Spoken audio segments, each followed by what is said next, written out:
John, what's the gist of the announcement today here at the council?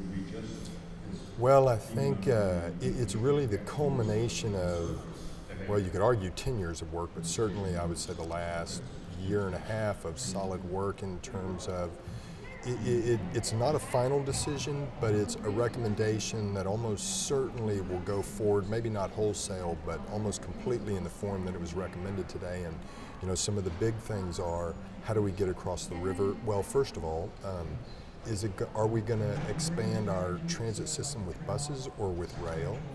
And if we do, where are we going to run those? And then lastly, how do we cross the river, which has always been kind of a vexing issue associated with, dramatically expanding our public transportation.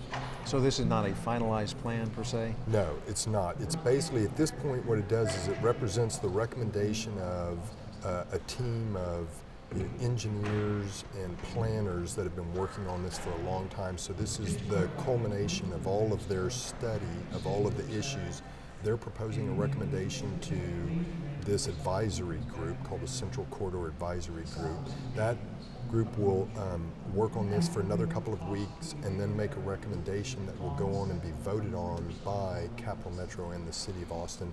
And that ultimately is the plan that will move forward to voters in November. And there are just so many moving parts about what to decide, where to put what, and so forth. Yes, there are. I mean, it's almost like the internal workings of a watch. As one wheel turns, three others turn, and so every decision you make, has significant implications beyond just cost.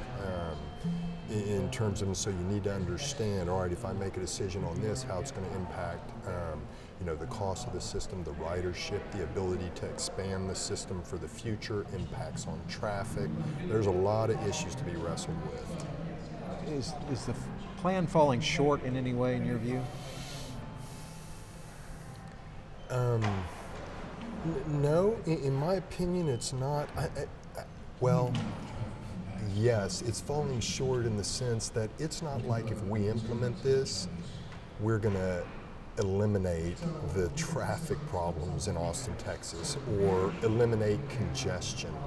We will deal with some of it. What I think we really do is we make Austin a place for people to live and work viable much further into the future than it ever would be if we didn't do this. But it doesn't mean that traffic's going to be free-flowing afterwards. So in that respect, I assume you could argue it falls short, but there's no alternative that does that. I mean, we're just simply growing too fast, and the infrastructure in Austin is what it is in large respect. How do you answer the critics that say this is just too much money spent to help too few people that will be using the system? Well, I mean, I personally speaking, I just don't think there's any merit to that at all. So if they're estimating about 10 years after opening, and this is a very conservative estimate, that you'll have 16 to 20,000 riders. The total cost of the project is estimated at $1.4 billion. That's half the price of State Highway 130, and in my mind, it'll make a dramatic difference to the region and people's daily life relative to what State Highway 130 did for us, for instance, even though I'm in favor of State Highway 130. So I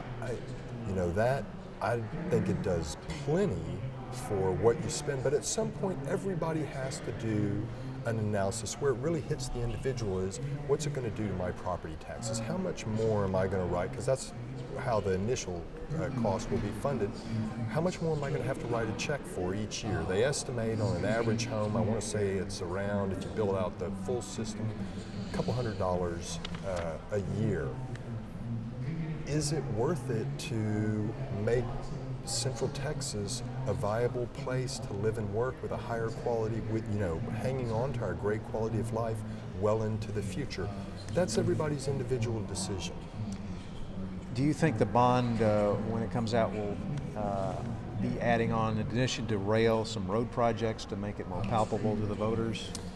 You know, that's under serious consideration. If you ask me to guess, I'd say that there probably will be some road projects, and you know, on the one hand, it might be to make it more palatable to voters. On the other hand, you know, we need additional improvements to our road network as well as improvements to the public transportation. So to me, it's not like a political play. I mean, it's the reality that, you know, we need to do work on our roadways as well, and we should, you know, as a state, we have got to keep considering funding for our transportation infrastructure in total, including roadways, and they need a lot of help as well. And I think it'd be merited to include some of that in a bond initiative.